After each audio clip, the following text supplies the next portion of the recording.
going to have a bit of a look around. We all know me. I don't someone in advance for an educational snippet, so I'm going to look around. Who am I going to pick? Sandy, you've been away. You're in the chair. You've been away and now you're coming back. What's that like? Or have you collected a hot tip along the way? So, my hot tip is I went for what?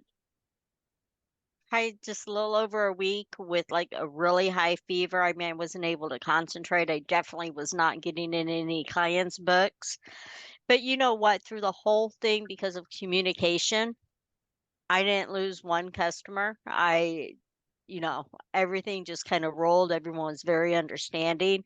So, my tip is communicate. You know, if you have a problem, especially if you're, you know, working on your own, don't have a team yet, you know, don't be afraid to sit there and reach out to your clients, customers, and let them know what's going on. I was bad. I didn't necessarily reach out to, groups that I belong to and let them know. There's only so much I had the energy to do. But my clients knew where things were. They weren't worried about, no, when their reports were getting due, whether or not their books were getting messed up. In fact, they actually were glad that I wasn't touching their books because I couldn't concentrate on anything. So no, that's my tip. Communicate.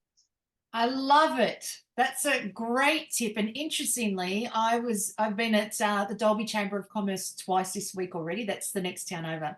And the first meeting was meet the councillors that are running for council, and the guys that want putting their hand up to be mayor. And I know nothing about the news, nothing about politics, nothing about government, local government, any of that stuff. So, bit of an eye opener for me to sit there for 2 hours. We had a protest and everything. It was very exciting. Get to hear about each person's things and a Q&A, and the big thing from the audience was there's over 200 in the audience, and the big thing was that communication. That the council, they'd like to see the new councillors communicate better this year, and there was a bit of a protest about a particular park that they're thinking of putting a cultural centre into, and nobody wants the park being used, and said you should have communicated this more. But then it comes about the question of who's responsible for communication.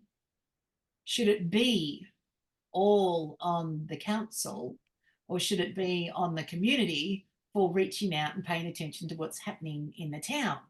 So the local newspaper is no more, so they don't have the newspaper. But I mean, newspapers tend to go away when no one buys it. So we become responsible for losing our own newspaper, given that nobody bought it. Radio, does anyone listen to the radio anymore? Then letterbox drops. The suggestion was letterbox drops, but everybody puts a no junk mail on the letterbox. So now you can't send mail out via the letterbox. And there was an interesting one. So they were using everyone had been using all these different communications, QR codes around town, letters around town, and Facebook, LinkedIn, all of those. But then an interesting scenario came up that was young people don't use Facebook. Oh my God. So it's really quite interesting, that whole communication side of there are so many choices and opportunities, but the responsibility, who does it lie with? But I'd say with you, Sandy, you absolutely made sure that from your end, you were 100% responsible. And as a result, the customers stayed with you. So yeah, quite an interesting scenario. Yep, Sandy. Can I throw something on that going on? And there really isn't too much, the thing is too much communication, whether you're texting, emailing, you sit there, you've got to get it out to them. You can't sit there and just wait for a response. You can't, kind of like that thing, can you send too many emails? Depending on the person, no, you really can't. You can't be afraid that, you're bombarding. If you sit there and say, my goal was at first, I was going to get to people's books on one certain date. My fever shot back, I resent notices out, There Absolutely. just wasn't.